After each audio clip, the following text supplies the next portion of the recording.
got home at 11 and go to sleep. So then I just got one duel in. So I missed out on I feel like I got a duel in when I was on the street. So I missed out on 20 gems, one of the daily things where you do 3 rounds of PvP. So I missed out on 20 gems, and in PvP, I think I'm back to Legend 1. I don't think I moved up. I was at Legend 3 at some point, and I moved back to Legend 1. And I've been playing this Synchro Zombie deck with the Dragon Necro Zombie, so there's a polymerization. While I run Master of Fusion, so you just lose 1500 and you get polymerization. So being that Dragon Necro Zombie fuses with any 2 zombies, it's set up for very good games where I just won the game just because I had a polymerization. And the problem with Dragon Necro Zombie, though, is, of course, other than 0 defense, is it's a dragon, not really a zombie. And then there's some problem with Vampire Takeover. It doesn't really work too well when you just have a dragon on the board, or a dragon on the board. So it's more, there's a way to play it, I don't really get it yet, so that's what I'm not too comfortable with this deck right now. I'm not too comfortable with anything right now, but Fortune Ladies, there might be something new. Fortune Ladies, we'll see if these cards are good enough for that, but even the standard versions of Fortune Ladies are fine enough to ladder right now. It's a deck I really like playing, so that's probably what my fallback is. You just have to, I guess you just have to counter the meta and play a lot of traps that flip stuff face down again. So that's what my plan is moving forward. Hopefully I can make some headway in the week and a half remaining of the year. Alright, let's move over to esports. Duelist Meta is holding their MCS today, so that's something to note.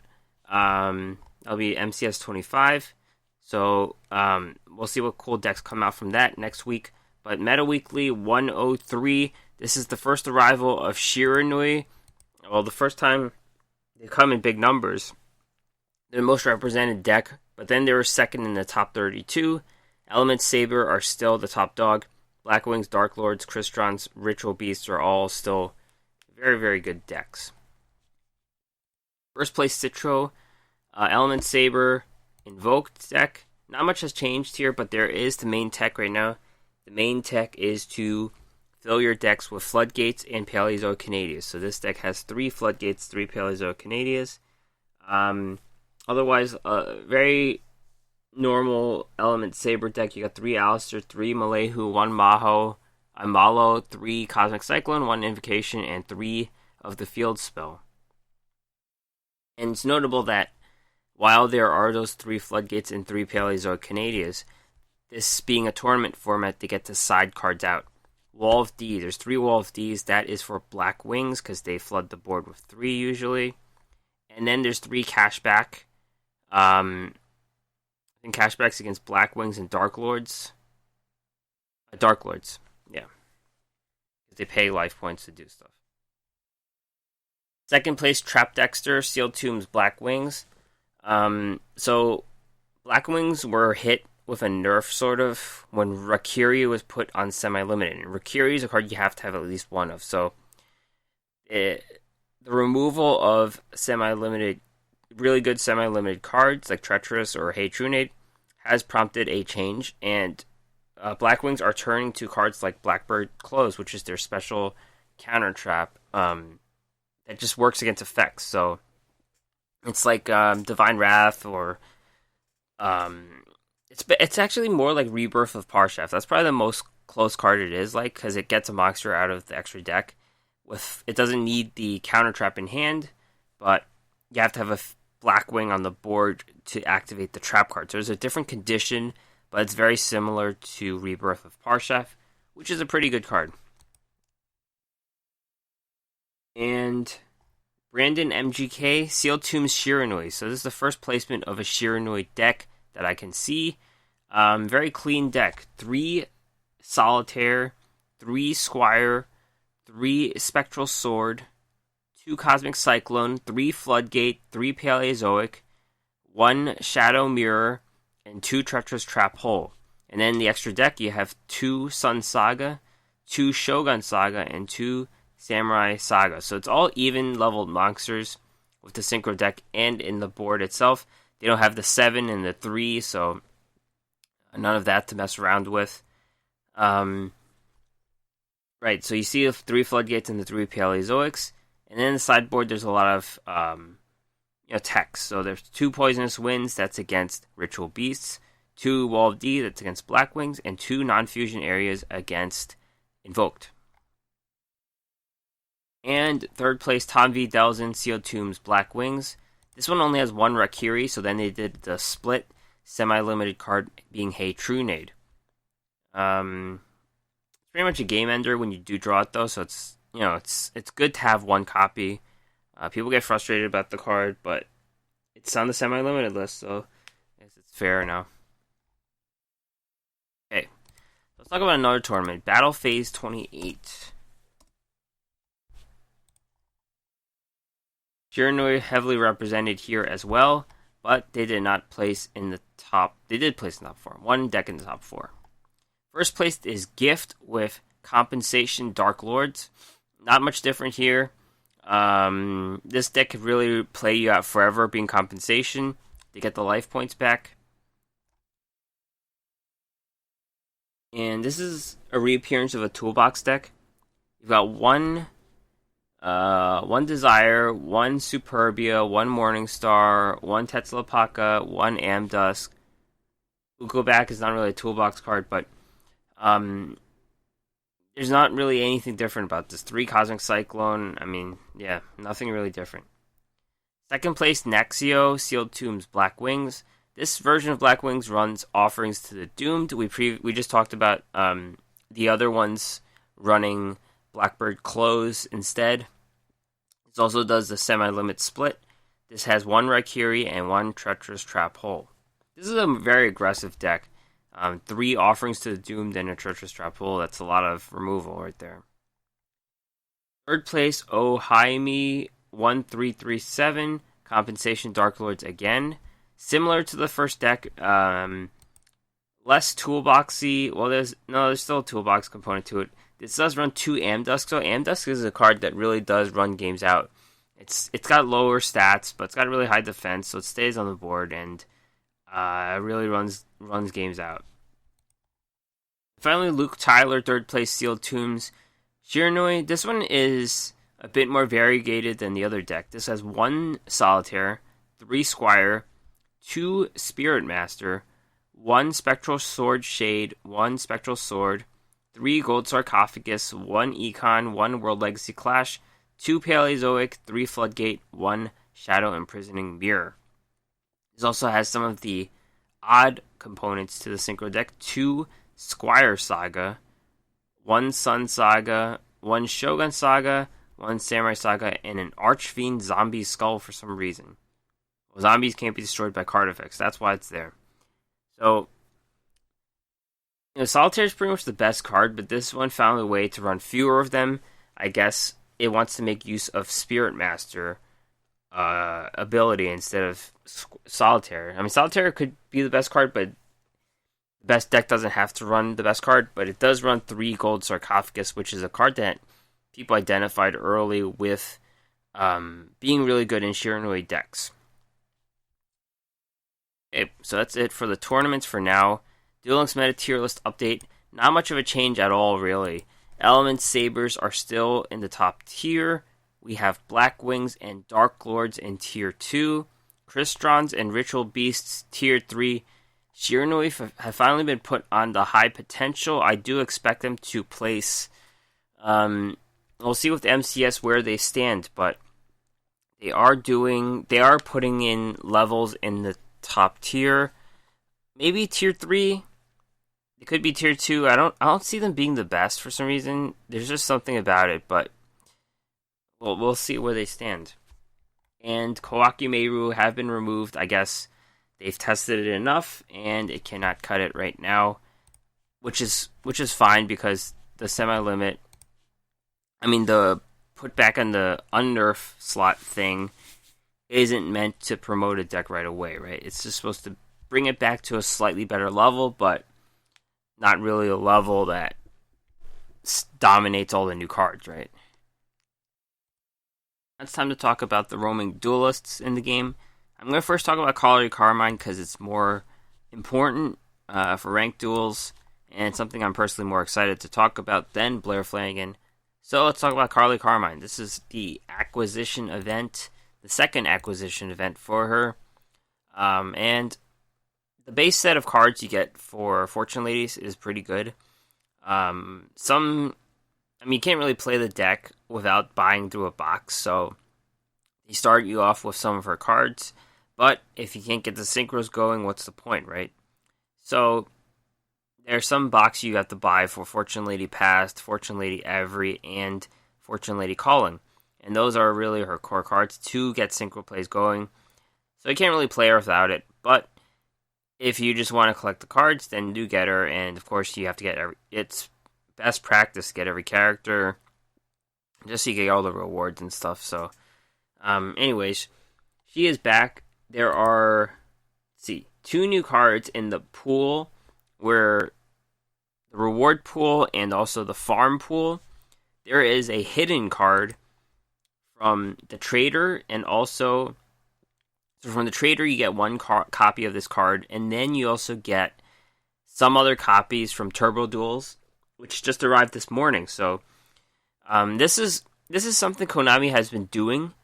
They've made events easier, but then they've locked a card to make it harder. We just saw this with the Duel Carnival. Leo and Luna had secret doors where you had to duel them 10 times, and that's the only way you could get 3 copies of Gear Golem the Moving Fortress. This was something I had to grind my way through. I literally had to grind through the gate playing level 10 Leo and Luna to get my copies of Gear Golem the Moving Fortress. So here we have the same thing with Solitaire Magician. And it's worse when it's random. Like, it's cool if you could get the Turbo Duels and, like, you win 3 Turbo Duels, you'll get the cards, but I think it's a random drop because I just did a Turbo Duel and I did not get a Solitaire Magician. So we'll talk about that. And there's also a dual skill you get for getting 360,000 points, I think, with the event, which is easy enough to do. So let's get into the cards. First new card is Fortune Lady Dark. Level 5, they're always question mark attack and defense, spellcaster. This card's attack and defense are equal to its level times 400. So it starts off as a 2000. During each of your standby phases, increase this level by 1. When a face-up Fortune Lady you control destroys an opponent's monster by battle and sends it to the graveyard, you can select and special summon a Fortune Lady monster from your graveyard.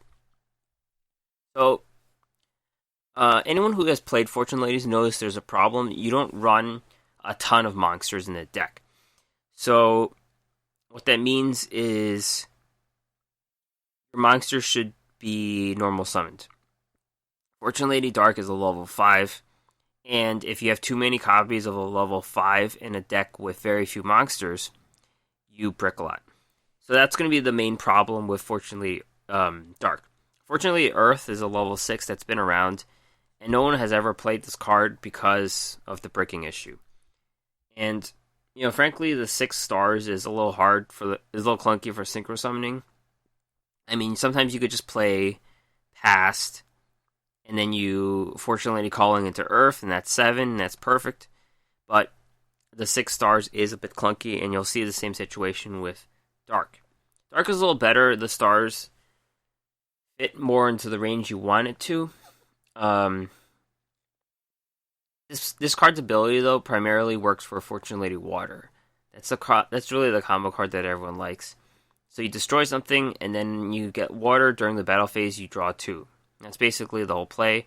Draw 2, you have a 1200 attacker on board, which is not horrible. And this card also has a benefit with helping Fortune Lady Past. One of the core cards in Fortune Ladies is Fortune Lady Past and Light. So you take Past, you increase her level. That's the first step. You increase someone's level, and you could do the wrong one. So then you tribute your own monster, which is you tribute your Past, which is what you don't want. But anyways, you tribute Light and another monster. So the other monster could come from your hand or your graveyard. You banish both. Now Fortune Lady Past has 2 2 more stars, so she's 3. Now with Fortune Lady Light gone, you get her ability, and you special summon water from the deck. So 3 plus 4, you draw 2, and then you turn to Fortune Lady Every. That's the main Fortune Lady play. Now Fortune Lady Dark makes it a little better. You don't need that second monster to get banished. You have Past and Light. You banish Light, increase Past to 2, special summon Dark, 2 plus 5. You don't get the combo off with Water, sure, but it's another way to do it if you're missing that monster. If you're missing that hand monster or the graveyard monster, which is very common in a deck that runs a lot of spells and traps. So that is one big use I see of Fortune Lady Dark. Sure, you don't get the water play, but sometimes you even have to do a Fortune Lady Wind and your ability. You waste your Fortune Lady Wind, but you have to get your Every out in turn 1, right? So this is one big use I see of Fortune Lady Dark. But as I said with the bricking, I can't see us fitting more than one Fortune Lady Dark in the deck, unfortunately. The ability isn't amazing, it's just the ability to draw more cards, frankly. So, it's possible this card doesn't even make it at all. There's that possibility, like Fortune Lady Earth, it just doesn't make it at all. So, yeah, that's where it is. Another new card is Fortune's Fortune. Normal spell, select one of your removed from play Fortune Lady monsters and return it to the graveyard, draw 2 cards. This is a little bit like Fortune Lady Rewind. This is a card I've been playing recently. It's basically using your banished materials, which is something Fortune Ladies haven't been doing in the past. But the cards are here. Fortune Lady Rewind lets you special summon the monsters from Banished Zone to the board. Fortune's Fortune just puts them back in the graveyard, which puts it back in the graveyard, allows Past to do stuff, and also allows your Synchro monsters to do stuff. So you could reuse Vermilion Mech Dragon's ability. You could put a Past that's been banished back in the graveyard and use Vermilion Dragon Mech more. This could be a bit overkill with Water, because Water already draws 2. But the thing is, Water is a very weak monster. It doesn't really have a purpose other than being 4 stars and drawing 2 cards. Otherwise, it's a vanilla 1200, and that's kind of bad. Fortune Lady Wind has an ability to destroy back row, which is useful. But Water doesn't have a purpose other than being 4 stars, which is kind of perfect. That's a sweet spot. So Fortune's Fortune can allow you to play less Water, or you could just have them both and draw a million cards. That could be where this deck is going. Karakuris drew a million cards, but they never really went anywhere, so I don't know if at what point is drawing a million cards overkill. Yeah, I don't know. Hard to say. It's possible you put more Darks in, you have fewer Waters, and then you have Fortune's Fortune. I don't know. We'll see. This is the card that's hard to get. Solitaire Magician, level 4, light spellcaster, 1600, 1300. Once per turn, you can select one face-up Fortune Lady monster you control, and one other face-up monster on the field. Reduce the level of the selected Fortune Lady monster by 3. Destroy the other selected monster. Interesting card. So, this is a support card for Fortune Lady. This is the first support card I think we get that's not a Fortune Lady itself. So Carly's skill adds 3 to the monster. This one reduces it by 3. So that's a little complicated. You're kind of setting your cards backwards from getting their abilities off. But it works better for the level 5 Fortune Lady Dark and level 6 Fortune Lady Earth, because they could lose the stars. It doesn't matter. This does hard removal on your opponent's monster. That's what it does. It might be useful. But, see, I thought, I misread the card. I thought it was a +3. That might be OP if you had +3 and +3 and then destroy an opponent's monster. So it's -3 and destroy an opponent's monster. That's more fair.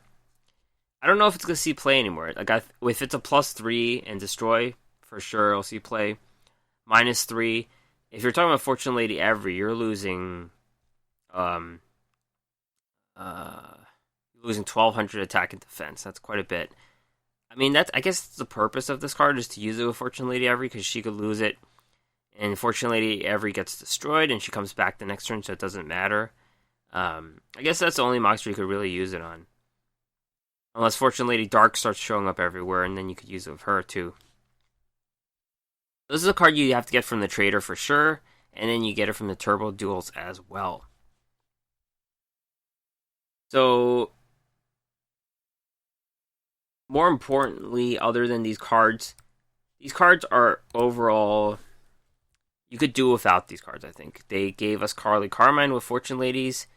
These cards can allow a new dimension, sure. I think the spell card more than the Fortune Lady Dark. I don't think Fortune Lady Dark might cut it.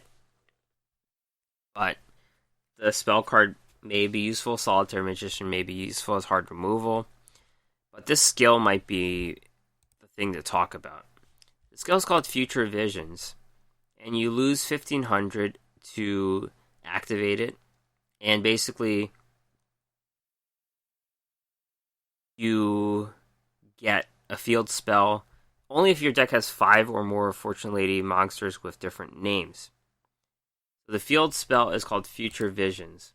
Each time a monster is normal summoned, target that monster and banish it. During the next standby phase of the player who controlled that monster, return it to the field in face-up attack position. So, this is very disruptive. This breaks up plays. Black Wings need to normal summon Simoon to do it, to start the whole game, basically. And you banish him, and then that's it, right? This can hit anything. Element Saber, Black Wings. Like, Element Saber, they want that Malehu on the board. They want that other guy on the board, too. Alistair, Invoke decks. They play Alistair. They're going to fuse him next turn, right? He's going to get banished, and then you can't do anything, really. This is a very disruptive skill. And the thing is, you have to add 5 Fortune Lady monsters into your deck. So let's see how many there are, right? So you have Light, Water, Past, Wind. Does every count? Every's in the extra deck. So those are the ones you normally play. You'll have 5 there. Otherwise, you'll have to fit in Dark, I guess. But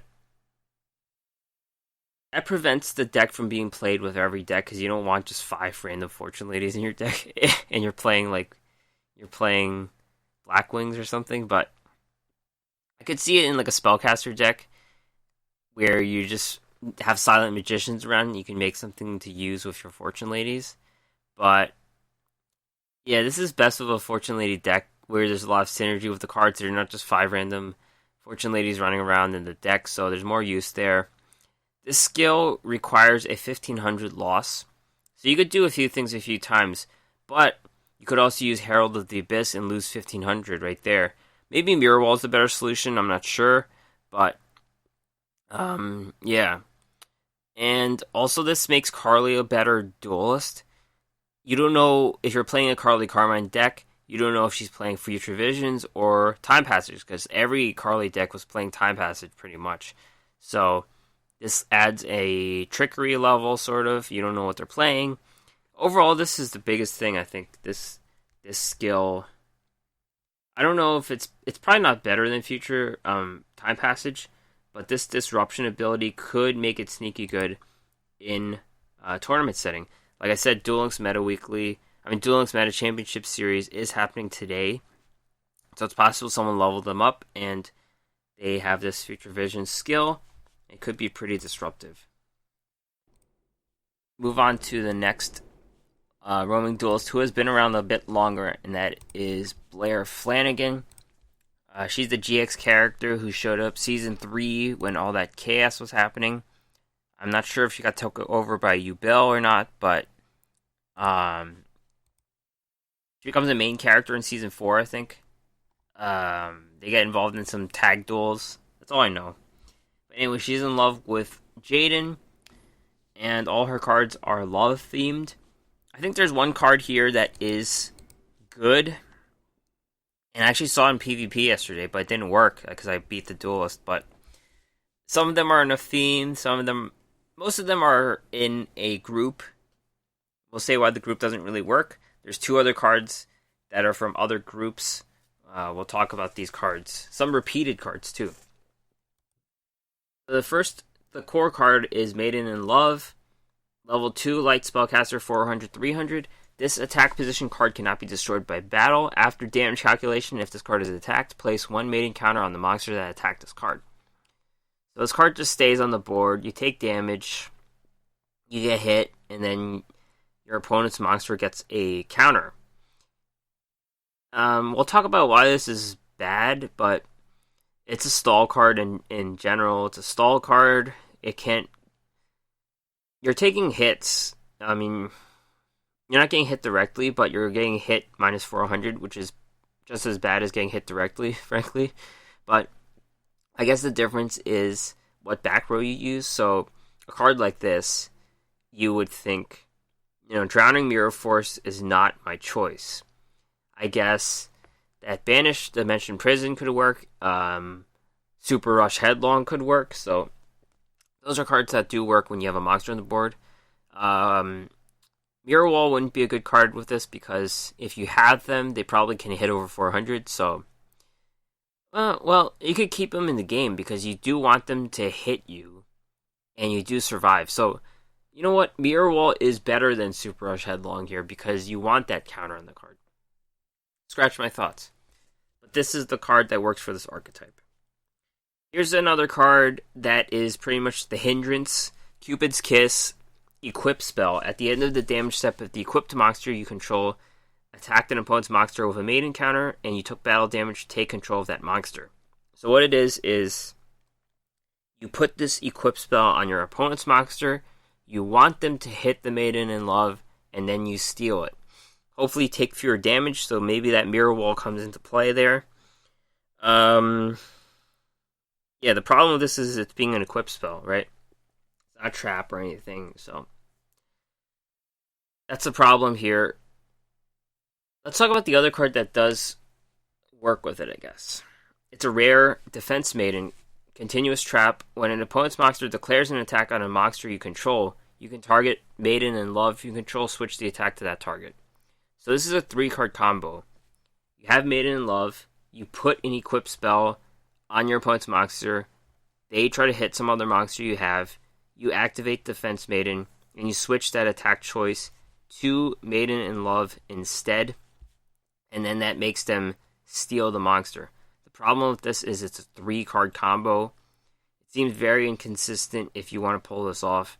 You probably want Mirror Wall as well, unless you want to lose life points on purpose to activate a skill or something.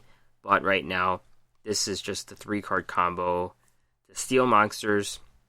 There are other cards that do switch attack targets, but I don't think we have those cards yet. Defense Maiden does do that. Doesn't allow for other cards to be switched, but only works for Maiden in Love.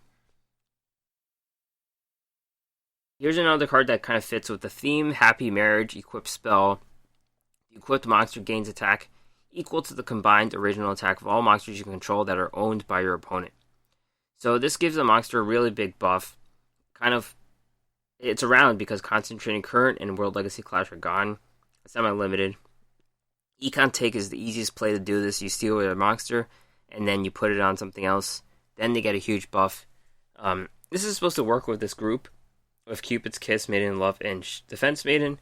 I think the Happy Marriage goes on the Maiden in Love, so you don't keep taking a ton of damage, I guess, but right now this all doesn't make a ton of sense in the ranked meta.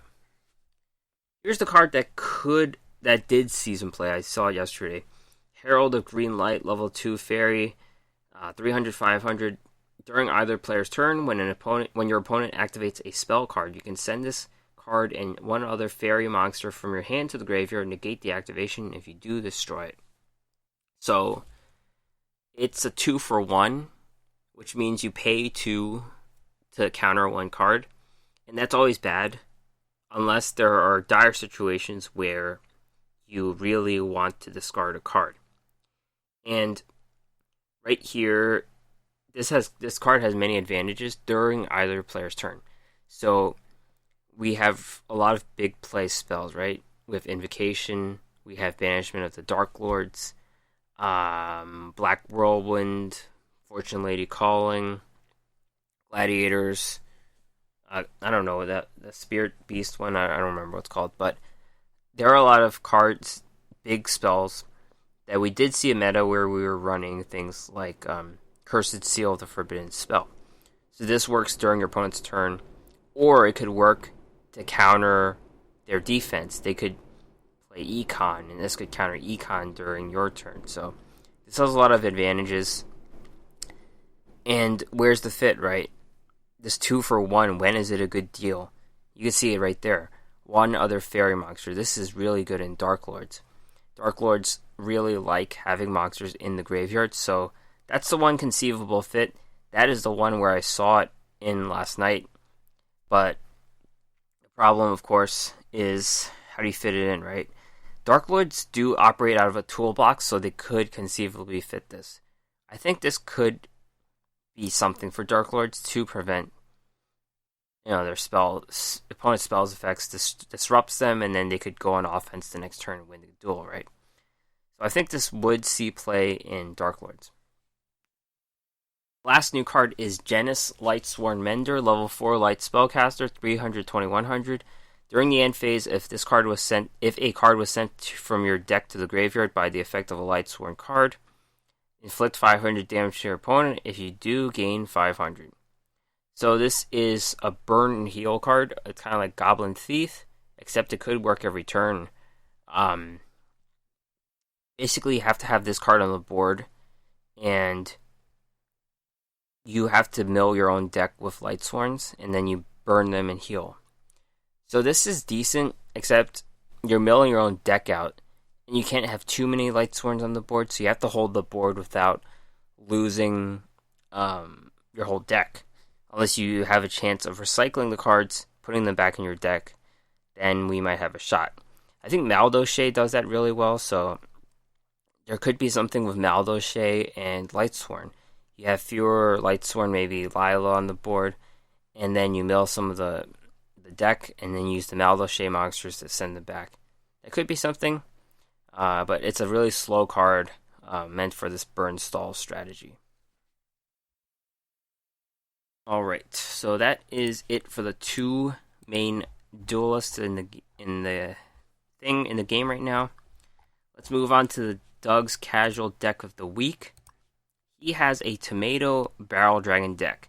That sounds completely crazy, but new play has been added thanks to Mystic Tomato. This is primarily a machine deck.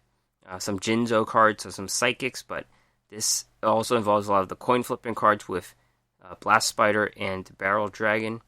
This is a really cool deck idea, though, so please check it out. Here is Doug Dimmadole with his Tomato Barrel Dragon deck.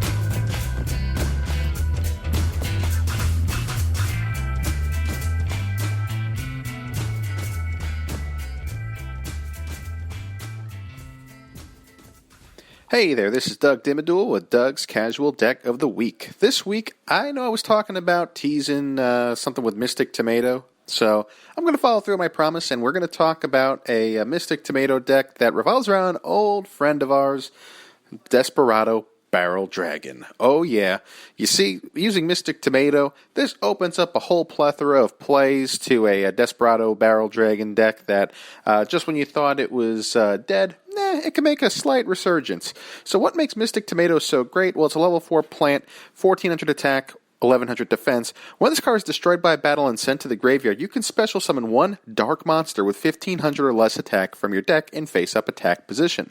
So what are the dark monsters that I'm running in this deck that have less than 1500 attack? Well, I got Jinx Ally Crusher, which once per turn when a monster with the same attribute as this card, meaning dark, is normal summoned to your side of the field, you can select one card your opponent controls and destroy it. So this is my first go-to play, is when my Mystic Tomato gets destroyed by battle, I will go right into Jinx Ally Crusher, and then in my next turn, I'm going to summon a dark monster and just activate the effect of Jinx Ally Crusher to pop a card on the field. The other card that could search out with less than 1500 attack is BM4 Blast Spider. Level 4 machine, 1400 attack, 2200 defense. Once per turn, you can target one Dark Machine type monster you control and one face-up card your opponent controls. Destroy them. If a monster you control that was originally a Dark type monster destroys an opponent's monster by battle or card effect and sends it to the graveyard, you can inflict damage to your opponent equal to half the original attack of one of those monsters destroyed and sent to the graveyard. So, I mean, this is just another outstanding play that I go into, but just to kind of spice things up a little bit, I do run Jinzo Jector. All right, it's another Dark Machine, 4 stars, level 4. It's got 800 attack only and 2,000 defense. So this card is named Jinzo when on the field or in the graveyard, but I use it for the tribute effect. So the next turn, I want to activate its effect to tribute and search out a Jinzo monster from my deck to my hand and then reveal all set cards my opponent controls. In the spell and trap card zone, if there's any trap cards, you could special summon Jinzo monsters from your hand up to the number of trap cards revealed. So ultimately, I've just run my 1 copy of Jinzo in this deck. This could really blow up an opponent's strategy if they have a very back row or trap heavy deck. But on top of that, you got to run those 3 copies of Desperado Barrel Dragon. The sooner you could have this card in your hand, the better. I really don't run any generic searchers or any type of skill. I mean, I guess you could use Draw Sense High Level with this deck to search out your Desperado Barrel Dragon. There's a chance that you may pull your Jinzo, but more likely than not, you'll pull Desperado Barrel Dragon. So if a face-up Dark Machine type monster you control is destroyed by battle or card effect, you can special summon this card from your hand. Once per turn during the battle phase, you can toss a coin 3 times, destroy face-up monsters on the field up to the number of heads. Then if the result was 3 heads, draw a card. This card cannot attack the turn this effect is activated. If this card is sent to the graveyard, you can add 1 level 7 or lower monster with a coin tossing effect. I don't have any coin tossing effects outside of Desperado Barrel Dragon, but overall, the whole point is to get either your Blast Spider or your Gen X Ally Crusher on the field after using the effect of your Mystic Tomato, hopefully popping some cards or getting into an opportunity for you to have those cards destroyed to summon your Desperado Barrel Dragon onto the field, while also spicing things up and adding Jinzo to the deck. So, what about back row? I do run 3 copies of Power of the Guardians. It's just a good way to keep some cards afloat on the field if I want to keep my Gen X Ally Crusher on the field as long as I can.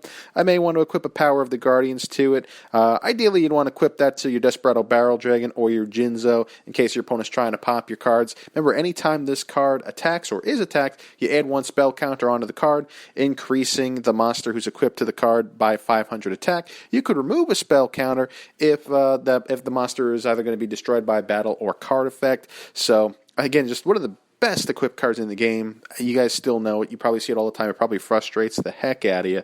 But, yeah, definitely this is a 3 of. It's not semi-limited yet. It's not limited yet. So, this card is fair game.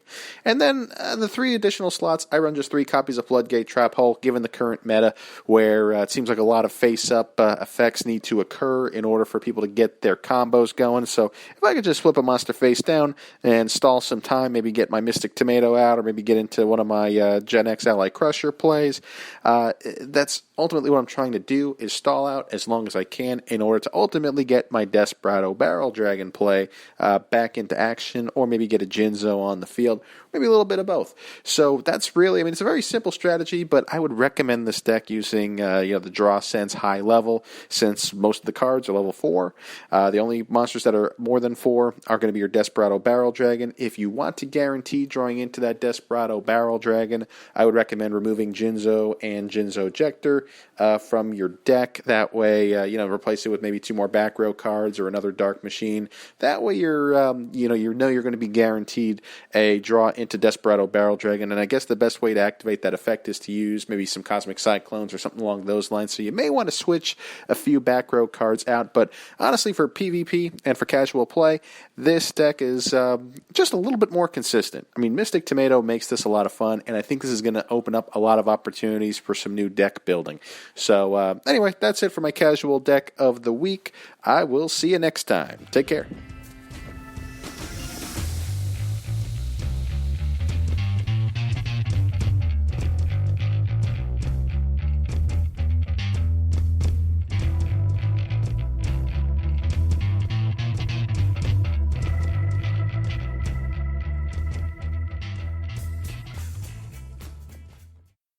All right, thanks Doug, and you can check him out on his podcast every week. Cool decks of the week, and on his Twitter account, Yu-Gi-Oh! Deck Talk. So right now we're going to finally move on to Rex Goodwin. This is something that's been put off for about 3 weeks, ever since Rex Goodwin was in the game, so a long left off discussion. 4 weeks like this where there isn't a ton going on. Start off with Rex Goodwin's cards. There's one copy of the Immortal Earthbound Wiraka Kocha Raska, level 10, Winged Beast, 100, 100. There can only be one Immortal Monster on the field. If there is no face-up field on the field, destroy this card. Your opponent cannot target this card for attacks. It can attack directly. When normal summon, target up to 3 cards you're controlled. Except for this one, shuffle them into the deck. Then discard that many cards from your opponent's hand, but not more than the return cards. If you do, this card gains 1,000 attack for each discarded card by this effect. Probably the best Immortal Earthbound card so far. You get gain 3,000 attack, so it's a 3,100 direct attacker. And then it destroys your opponent's hand to prevent them from having a next turn, really. Of course, this archetype is set back by having all those tributes on the board and having that field spell, so you definitely need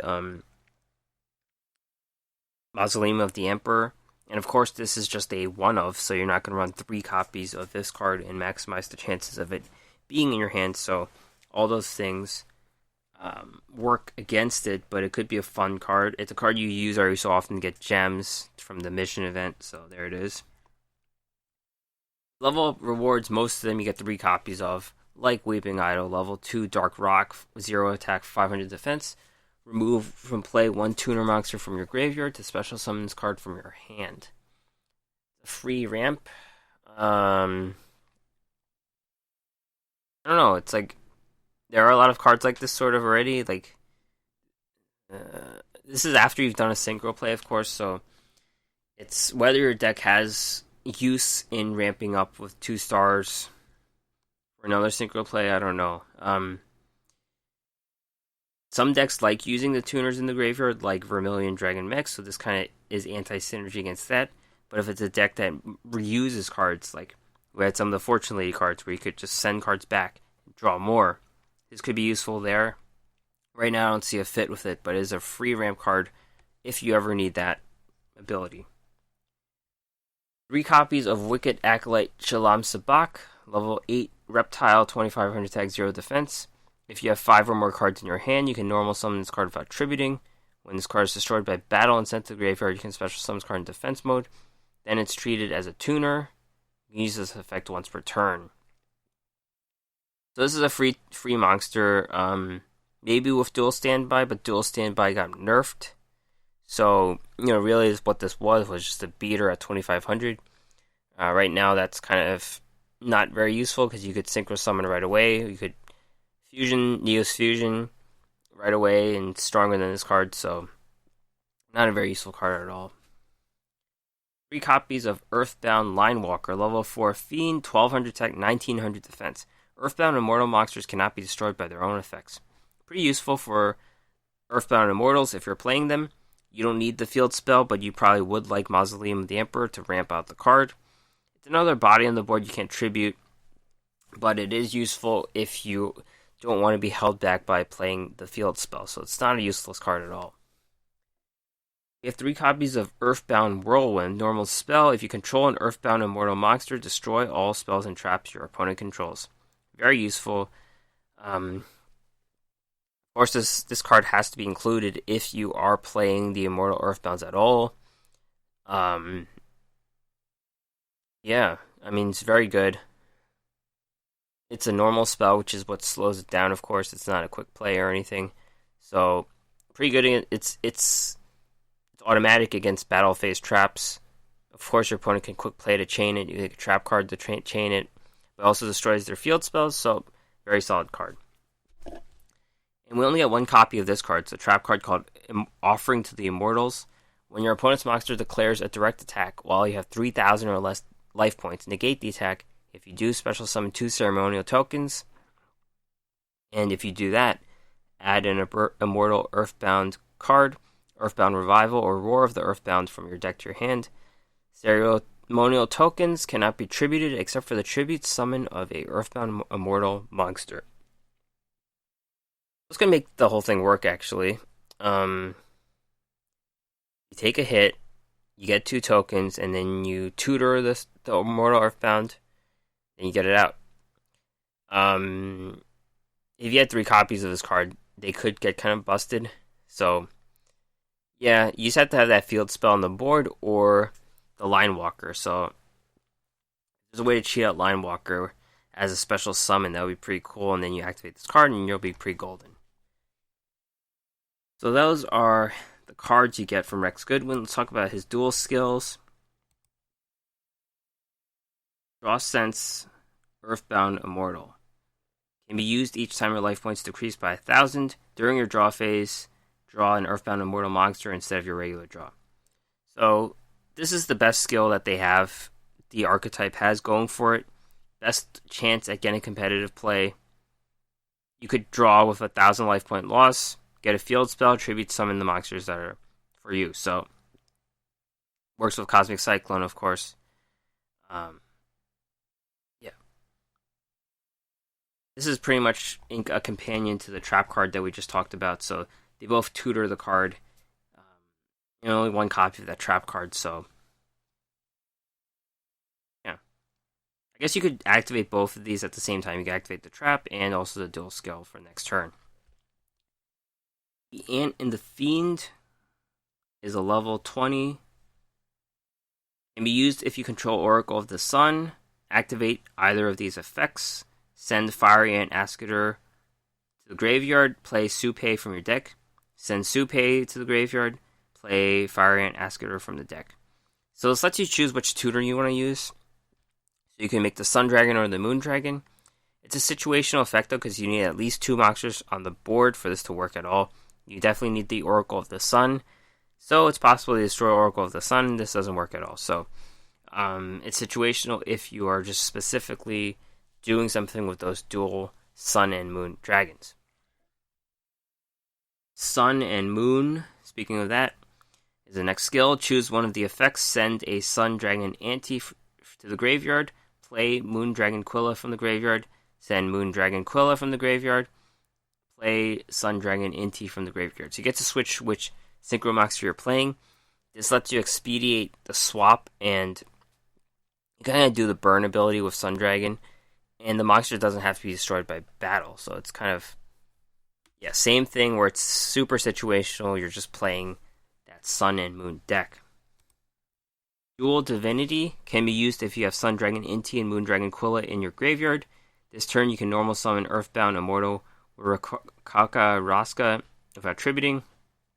Okay, so you could cheat out your Immortal Earthbound to end the game. You need to return the cards from the board. And you have to have Sun and Moon Dragon in the graveyard. So it's a lot of setup. All these skills are super situational. Yeah, that really limits Rex Goodwin. I guess there are some other skills he could use, though. Light and Dark, of course. No one has really played that since it got nerfed, but Rex Goodwin does have Light and Dark. Power of the Dark. Draw Sense Dark. Level Augmentation. Yeah, he's not a very useful character, unfortunately. We're not going to see him a ton. That is it for the Rex Goodwin coverage. Okay. And upcoming news, we did not get the news for the new year yet, but we should get that with the coming week, so we should know what we're getting there. Late December, Duelist Chronicles 5Ds, Fight for the Fortune Cup. Late December, Duel Circuit, new SR Pilgrim of the Ice Barrier. So that is it for this week. I think that's it. So, I don't know. I will definitely have a podcast next week, but we'll see how many topics we'll have. I'll try to do something on Twitter to make up for not having much fan interaction lately. I've just been busy. So, I'll see what I could do since the holidays are in the middle of next week. So, I'll see what I could think of in Twitter.